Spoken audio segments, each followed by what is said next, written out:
बात करते हैं इसके खिलाफ मोर्चाबंदी देश के किसान की जारी है लगातार। आज अनशन पर हैं अन्नदाता। सुबह के 8 बज चुके हैं। सुबह 8 से शाम 5 तक ये अनशन रहने वाला है। दिल्ली के तमाम नाकों पर अनशन है। एक दिन का सांकेतिक अनशन पर अन्नदाता। देश के अलग अलग शहरों में अन्नदाता अपने रोष को, अपने विरोध को और तीव्र करेंगे। आंदोलन को और तीव्र किया जाएगा, ये भी ऐलान कल से।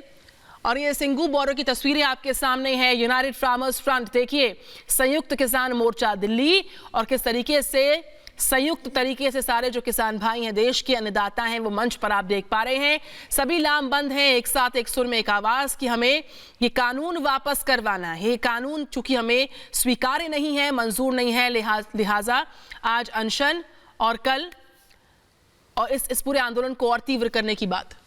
रवि इस वक्त हमारे सहयोगी हमारे साथ जुड़े हैं। रवि, आज का दिन किसानों के आंदोलन के लिहाज से कुछ अलग है क्योंकि वो सुबह 8 से शाम 5 बजे तक अनशन करने वाले हैं।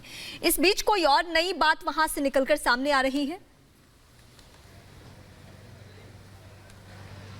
देखिए रीमा, ये जो अनशन है वो एक तरीके से सरकार को सीधे सीधे संकेत देने का प्रयास है किसानों की तरफ से कि हमारी मांगों पर आप विचार करें, और अगर आप विचार नहीं करते हैं तो इस तरह से हम अपने आंदोलन को और ज़्यादा तीव्र करेंगे। अनशन या भूख हड़ताल, ऐसे जितने भी आंदोलन में जब तरीके अपनाए जाते हैं, उसका मतलब ये है कि लोगों से कनेक्ट करने की बात है, जनता से, पब्लिक से कनेक्ट करने की बात है। ये किसानों की तरफ से संदेश देने की बात है कि अन्नदाता ही आज अन्न ग्रहण नहीं करेगा, ये एक मैसेज है। लेकिन सबसे बड़ी बात यह कि अगले 48 घंटे बहुत ही क्रूशल रहने वाले हैं। सरकार की तरफ से शायद अंतिम और बड़ा प्रयास किया जाएगा। वहीं दूसरी तरफ किसानों की तरफ से भी ये आह्वान किया जा रहा है कि जितने अलग अलग हाईवे हैं, चाहे वो जयपुर दिल्ली हाईवे हो, चाहे वो राजस्थान की तरफ से आने वाले रास्ते हों, जो जितने दिल्ली के रास्ते हैं, उन सबको और ज़्यादा ब्लॉक किया जाएगा। आपको ये भी बता दें कि कल कई जगहों पर हमने ये देखा था, राजस्थान में या पंजाब की तरफ से आने वाले जितने रास्ते थे, एनएच पर कई जगह टोल फ्री कर दिया था किसानों ने, टोल वसूलने नहीं दिया था टोल कर्मियों को।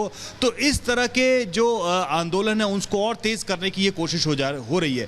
अब बात कहां आकर अटकी है? बात सिर्फ ये है कि क्या तीनों बिलों की वापसी होगी। सरकार का अभी तक इस पर सीधा सीधा स्टैंड यही है कि इन 3 बिलों को हम वापस तो नहीं लेंगे, लेकिन हमने संशोधन का प्रस्ताव भेज दिया है।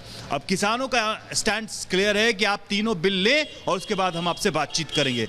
तो मामला यहां अभी तक फंसा हुआ है। फिलहाल आज का दिन देखना होगा कितना महत्वपूर्ण रहता है, क्योंकि आज अनशन का ऐलान किया गया किसानों की तरफ से ज्यादा लोगों को इमोशनली अपने साथ कनेक्ट करने की बात कही गई है। लेकिन इस बीच हम ये भी देख रहे हैं कि सरकार की तरफ से भी इस पर बहुत तेजी से काम किया जा रहा है, और सरकार ये कोशिश कर रही है कि बातचीत के जरिए कोई ना कोई हम हल निकालने देखना होगा कि क्या किसानों की मांग के आगे सरकार झुकती है या फिर ये। रवि मिश्रा हमारे साथ हैं, ग्राउंड जीरो की तस्वीर दिखा रहे हैं, बता रहे हैं आज देश का अन्नदाता अलग अलग शहरों में अनशन पर जा रहा है। 8 बजे इस अनशन का आगाज हो चुका है। जो तस्वीरें आएंगी ग्राउंड जीरो से